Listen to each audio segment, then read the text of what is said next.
마태복음 26장. 예수님께서 이 모든 말씀을 마치셨을 때입니다.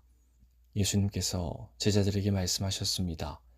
너희도 알다시피 이틀 뒤가 유월절이다. 그때 인자는 넘겨져 십자가에서 죽을 것이다. 그때 대제사장과 장로들이 가야바라고 하는 대제사장 공관에 모였습니다. 그들은 조용히 예수님을 잡아 죽일 계획을 세웠습니다. 그러나 그들은 명절 기간에는 안 돼. 사람들 사이에 폭동이 일어날 수 있으니까 라고 말했습니다. 예수님께서 베다니에서 문둥병에 걸렸던 시몬의 집에 계셨을 때입니다. 한 여자가 비싼 향유 한 병을 가지고 와 식사하고 계시는 예수님의 머리에 이 향유를 부었습니다. 이 광경을 본 제자들이 화를 냈습니다. 왜 이 값비싼 향유를 낭비하는 것이오? 그것을 비싼 값에 팔아서 가난한 사람들에게 줄 수도 있었을 텐데. 예수님께서 이것을 아시고 말씀하셨습니다. 왜 이 여자를 괴롭히느냐? 그는 나에게 좋은 일을 하였다. 가난한 사람들은 항상 너희 가운데 있을 것이다. 그러나 나는 너희와 항상 함께 있지 않을 것이다. 이 여자는 내 몸에 향유를 부어 내 장례를 준비한 것이다. 내가 진정으로 너희에게 말한다. 온 세상에 복음이 전해지는 곳마다 이 여자가 한 일도 전해져 그를 기억할 것이다. 그때 12 제자 가운데 한 명인 가룟 출신의 유다가 대제사장들에게 갔습니다. 가룟 유다가 말했습니다. 내가 예수를 당신들에게 넘기면 나에게 얼마를 주겠소? 제사장들은 유다에게 은 30개를 주었습니다. 그 후로부터 유다는 예수님을 넘길 기회를 노렸습니다. 무교절의 첫 번째 날에 제자들이 예수님께 와서 말했습니다. 유월절 음식을 어디에다 준비할까요? 예수님께서 대답하셨습니다. 성 안에 들어가 한 사람에게 이렇게 말하여라. 선생님께서 때가 가까웠으니 당신 집에서 제자들과 함께 유월절을 보내겠다고 말씀하십니다. 제자들이 예수님께서 말씀하신 대로 행하여 유월절을 준비하였습니다. 그날 저녁에 예수님께서 12명의 제자들과 함께 음식을 드시기 위해 앉으셨습니다. 모두들 식사를 하고 있을 때 예수님께서 말씀하셨습니다. 내가 너희에게 진정으로 말한다. 너희 중에 하나가 나를 배반할 것이다. 제자들은 매우 슬퍼하며 한 사람씩 예수님께 묻기 시작했습니다. 주님, 제가 그 사람은 아니지요. 예수님께서 대답하셨습니다. 나와 함께 그릇에 손을 넣는 자가 나를 배반할 것이다. 성경에 쓰여진 대로 인자는 떠나갈 것이다. 그러나 인자를 넘겨주는 그 사람에게는 화가 있다. 차라리 태어나지 않았더라면 자신에게 더 좋았을 것이다. 예수님을 배반한 유다가 예수님께 말했습니다. 선생님이여, 설마 제가 그 사람입니까? 예수님께서 그에게 내가 말했다 하고 대답하셨습니다. 식사 때에 예수님께서는 빵을 들어 감사 기도를 드리시고 그것을 떼어 제자들에게 주시며 말씀하셨습니다. 받아 먹어라. 이것은 내 몸이다. 또한 예수님께서 잔을 들어 감사드리신 후 그것을 제자들에게 주시며 말씀하셨습니다. 너희 모두 이것을 마셔라. 이것은 죄를 용서하기 위하여 많은 사람들을 위해 붓는 나의 피, 곧 언약의 피다. 내가 너희에게 말한다. 내가 아버지의 나라에서 너희와 함께 새롭게 마시는 그날까지 지금부터는 포도 열매로 빚은 것을 마시지 않을 것이다. 그들은 찬송을 부르고 올리브산으로 올라갔습니다.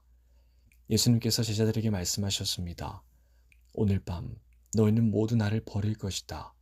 성경에 이렇게 쓰여 있다. 내가 목자를 칠 것이니 양이 흩어질 것이다. 그러나 내가 살아난 뒤에 너희보다 먼저 갈릴리로 갈 것이다. 베드로가 말했습니다. 다른 모든 제자들이 주님을 버릴지라도 저는 결코 버리지 않겠습니다. 예수님께서 대답하셨습니다. 내가 진정으로 너에게 말한다. 바로 오늘 밤 닭이 울기 전에 내가 나를 3번이나 모른다고 할 것이다. 베드로가 예수님께 말했습니다.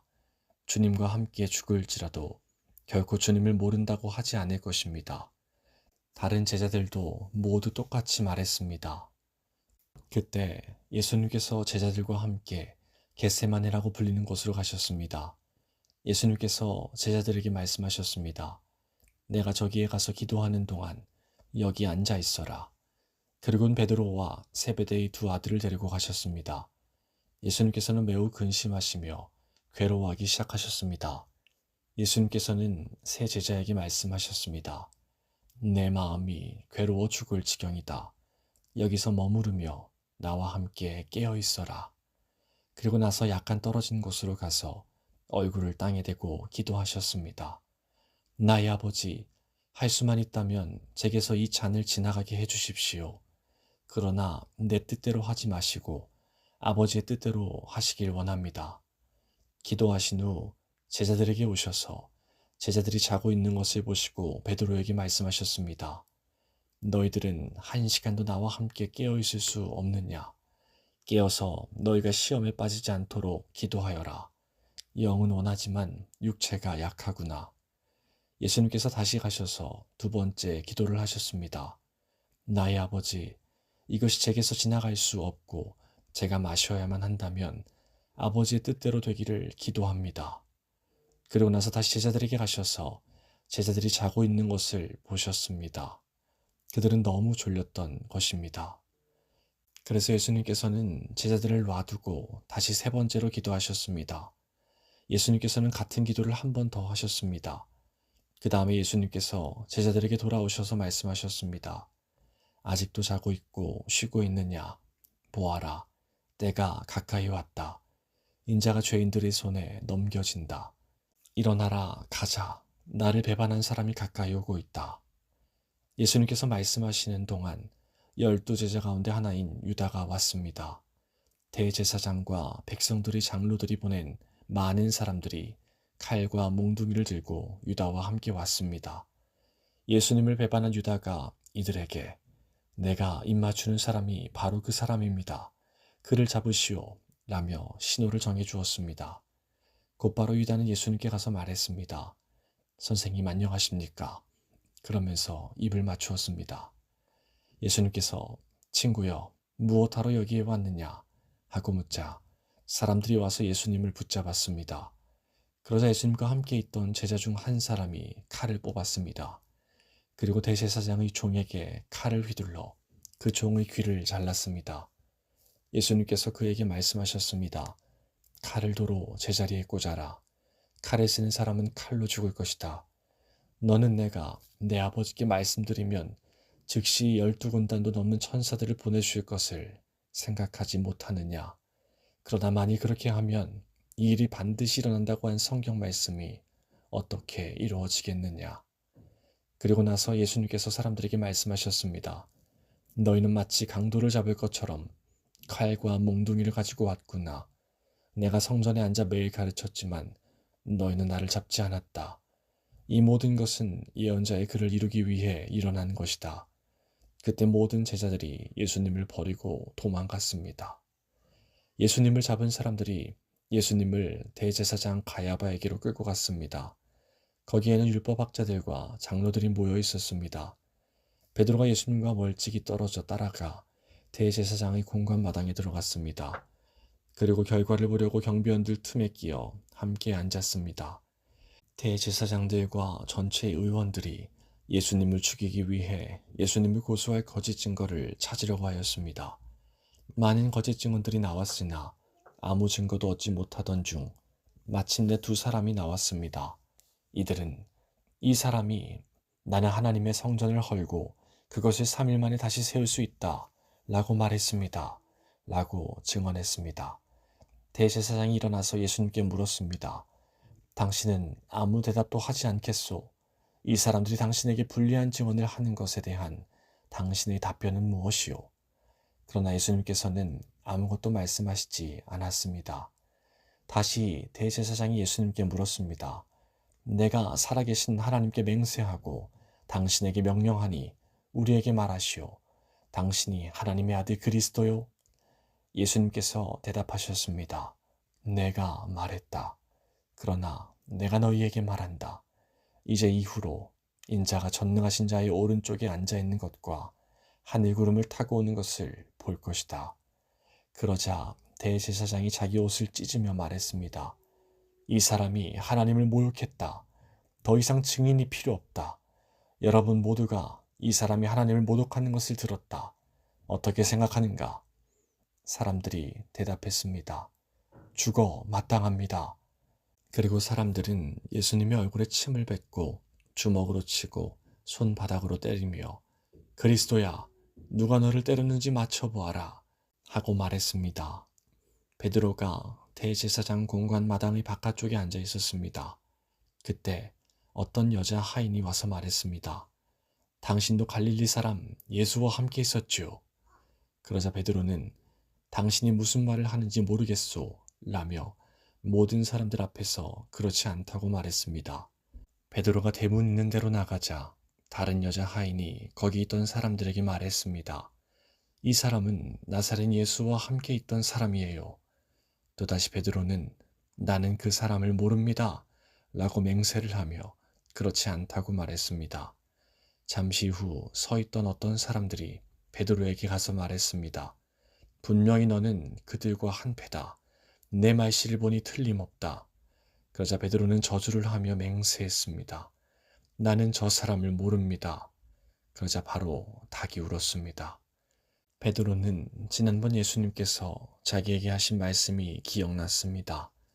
닭이 울기 전에 너는 나를 3번이나 모른다고 할 것이다. 베드로는 밖으로 나가 몹시 울었습니다. 27장. 다음날 아침이 되자 모든 대제사장과 백성의 장로들이 예수님을 죽이려고 논의를 하였습니다. 그들은 예수님을 묶어 총독인 빌라도에게 데려가 그에게 넘겨주었습니다. 예수님을 배반한 유다는 예수님이 유죄 판결을 받은 것을 보고 양심의 가책을 느꼈습니다. 그래서 은 30개를 대제사장과 장로들에게 돌려주었습니다. 유다가 말했습니다. 내가 죄 없는 피를 팔아넘기는 죄를 지었습니다. 그들이 대답하였습니다. 그게 우리와 무슨 상관이냐? 그것은 너의 문제다. 유다는 은화를 성전 안에 내던지고 나가서 목매어 자살했습니다. 대제사장들이 성전에서 그 돈을 거두고 말했습니다. 이 돈은 핏값이니 성전에 두는 것은 안 될 일이다. 그들은 서로 의논하여 그 돈으로 토기장이의 밭을 사 나그네들의 묘지로 삼기로 결정했습니다. 그 밭은 지금까지 피밭이라고 불립니다. 그래서 예언자 예레미야가 말한 것이 이루어졌습니다. 그들이 은화 30개, 즉 이스라엘 사람들이 몸값이라고 정한 값을 받았다. 그리고 토기장이의 밭을 샀는데 밭값으로 그 돈을 주었다. 이것은 주께서 내게 지시하신 그대로이다. 예수님께서 총독 앞에 서셨습니다. 총독이 예수님께 물었습니다. 당신이 유대인의 왕이요? 예수님께서 내가 말하였다 라고 대답하셨습니다. 대제사장과 장로들이 예수님을 고발하였지만 예수님께서는 아무 대답도 하지 않으셨습니다. 그래서 빌라도가 예수님께 말했습니다. 이 사람들이 너를 여러 가지로 고발하는 것이 들리지 않느냐? 그러나 예수님께서는 빌라도에게 단 한마디도 대답하지 않으셨습니다. 빌라도는 이것을 보고 이상하게 생각했습니다. 명절이 되면 백성들이 원하는 죄수 1명을 총독이 사면해주는 관례가 있었습니다. 당시 감옥에는 바라바라고 하는 아주 악명 높은 죄수가 1명 있었습니다. 사람들이 모였을 때 빌라도가 말했습니다. 너희는 누구를 놓아주기를 원하느냐? 바라바냐? 아니면 그리스도라고 하는 예수냐? 빌라도가 이렇게 말한 것은 사람들이 예수님을 시기해서 자기에게 넘겨준 것을 알고 있었기 때문이었습니다. 빌라도가 재판석에 앉아 있을 때 그의 아내가 사람을 보내 말했습니다. 저 죄 없는 사람에게 아무 일도 하지 마세요. 어젯밤 꿈속에서 제가 이 사람 때문에 몹시 고통을 받았습니다. 그러나 대제사장들과 장로들은 군중들에게 바라바를 놓아주고 예수님을 죽이도록 요청하라고 시켰습니다. 빌라도가 사람들에게 말했습니다. 이 2사람 중에 누구를 석방시켜 주길 원하느냐? 사람들이 대답했습니다. 바라바요. 빌라도가 물었습니다. 그러면 그리스도라고 하는 예수는 어떻게 해야 하겠느냐? 그들이 모두 대답했습니다. 그를 십자가에 매달아 죽이시오. 빌라도가 물었습니다. 그 이유가 무엇이냐? 그가 무슨 악한 일을 했느냐? 그러자 사람들은 더 크게 소리쳤습니다. 그를 십자가에 매달아 죽이시오. 빌라도는 자기로서는 어찌할 도리가 없다는 것을 깨달았습니다. 그리고 잘못하면 폭동이 일어날지도 모른다고 생각하였습니다. 그래서 그는 물을 떠다가 사람들 앞에서 손을 씻으며 말했습니다. 나는 이 사람의 피에 대하여 아무런 책임이 없다. 너희가 알아서 해라. 사람들이 한결같이 대답했습니다. 그의 피에 대한 책임은 우리와 우리 아이들이 지겠습니다. 결국 빌라도는 바라바를 풀어주었습니다. 그리고 예수님을 채찍으로 때리게 한 후 십자가에 매달도록 내어주었습니다. 총독의 군인들이 예수님을 총독의 관저로 끌고 들어갔습니다. 그러자 모든 부대원이 예수님 주위로 모였습니다. 그들은 예수님의 옷을 벗기고 대신 붉은색 옷을 입혔습니다. 그리고 가시로 왕관을 엮어 예수님의 머리 위에 씌웠습니다. 그들은 예수님의 오른손에 지팡이를 쥐어 주었습니다. 그리고 유대인의 왕 만세라고 말하며 예수님께 무릎 꿇고 절하면서 놀렸습니다. 그들은 예수님께 침을 뱉고 지팡이를 빼앗아 예수님의 머리를 쳤습니다. 예수님을 실컷 조롱한 후에 붉은색 옷을 벗기고 원래의 옷으로 다시 입혔습니다. 그리고 예수님을 십자가에 매달아 죽이려고 끌고 갔습니다. 군인들이 나가다가 구레네 출신의 시몬이라는 사람을 만났습니다. 군인들은 그에게 강제로 예수님의 십자가를 지고 가게 하였습니다. 그들은 골고다라는 곳으로 갔습니다. 골고다는 해골의 땅이라는 뜻입니다.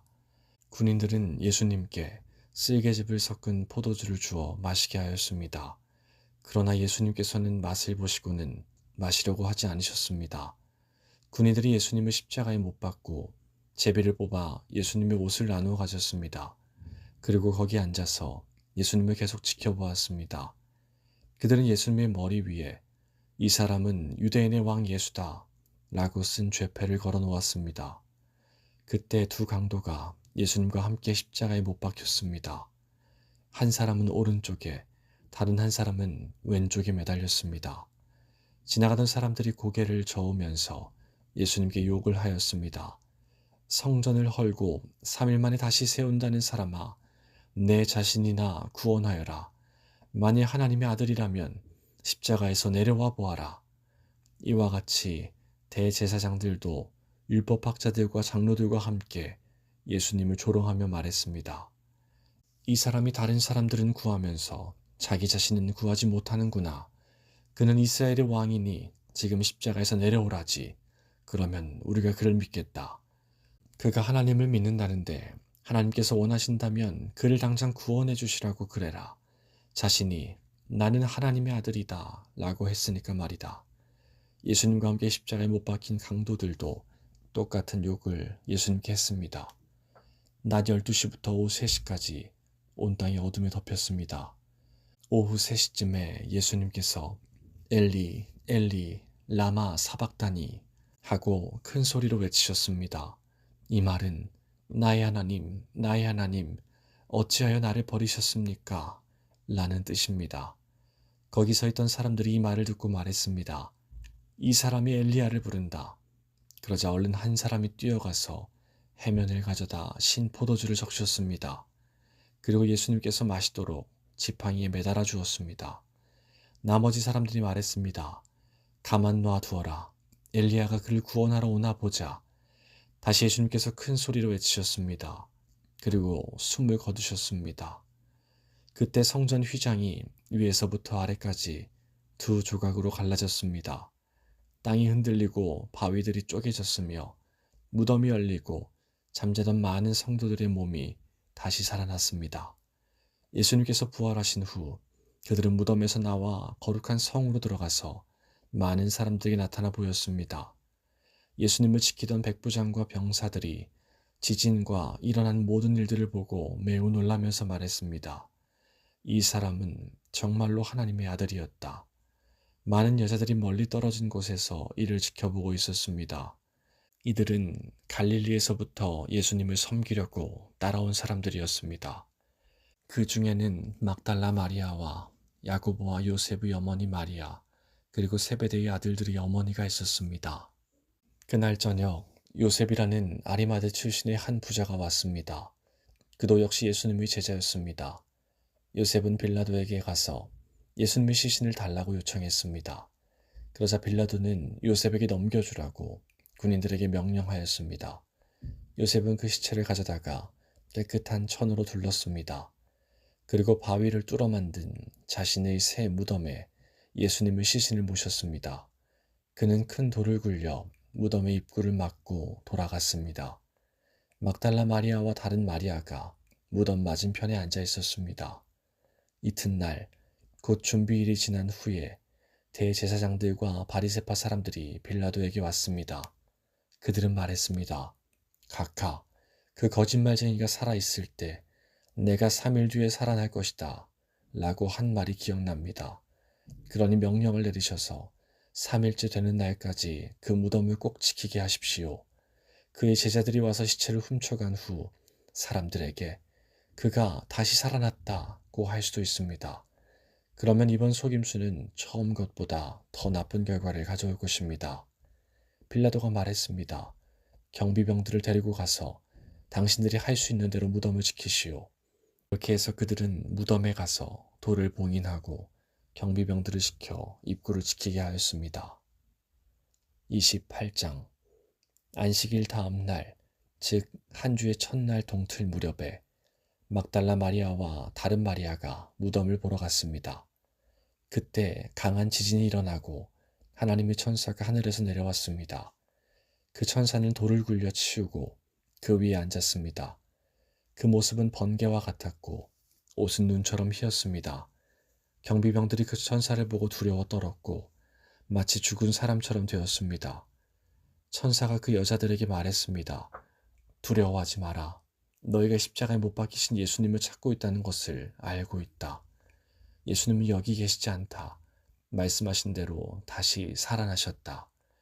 와서 예수님이 누우셨던 곳을 보아라. 그리고 빨리 가서 제자들에게 이렇게 말하여라. 예수님께서 죽음에서 다시 살아나셨습니다. 그리고 먼저 갈릴리로 가셨습니다. 거기서 예수님을 뵐 수 있을 것입니다. 보아라. 이것이 내가 너희에게 전할 말이다. 여자들은 재빨리 무덤을 떠났습니다. 그들은 두려우면서도 매우 기뻤습니다. 그들은 제자들에게 이 소식을 전해주려고 달려갔습니다. 그때 갑자기 예수님께서 여자들에게 나타나셔서 말씀하셨습니다. 잘 있었느냐? 여자들은 예수님께 다가가서 그분의 발을 붙잡고 절했습니다. 그러자 예수님께서 말씀하셨습니다. 두려워하지 마라. 가서 내 형제들에게 갈릴리로 가라고 말하여라. 거기서 그들이 나를 볼 것이다. 여자들이 가고 있는 동안 몇몇 경비병들도 성으로 들어가 대제사장들에게 일어난 모든 것을 말하였습니다. 대제사장들은 장로들과 함께 모여 의논하였습니다. 이들은 경비병들에게 많은 돈을 주었습니다. 그리고 사람들에게는 밤에 예수의 제자들이 찾아와 우리가 잠든 사이에 그 시체를 훔쳐갔다고 말하여라. 만일 이 이야기가 총독의 귀에 들어가더라도 우리가 잘 말해서 너희들을 구해주겠다 라고 말했습니다. 돈을 받은 경비병들은 그들이 시킨 대로 했습니다. 그래서 이런 소문이 유대인들 사이에 널리 퍼지게 되었고 오늘날까지 그렇게들 알고 있습니다. 11명의 제자들이 갈릴리로 가서 예수님께서 지시하신 산에 이르렀습니다. 그들은 예수님을 뵙고 절을 했습니다. 그러나 몇 명은 의심하기도 했습니다. 예수님께서 오셔서 말씀하셨습니다. 하늘과 땅의 모든 권세가 내게 주어졌다. 그러므로 너희는 가서 모든 민족을 제자로 삼아라. 아버지와 아들과 성령의 이름으로 세례를 주어라. 내가 너희에게 말한 모든 것을 지키도록 가르쳐라. 보아라. 내가 너희와 세상 끝날까지 항상 함께 있겠다.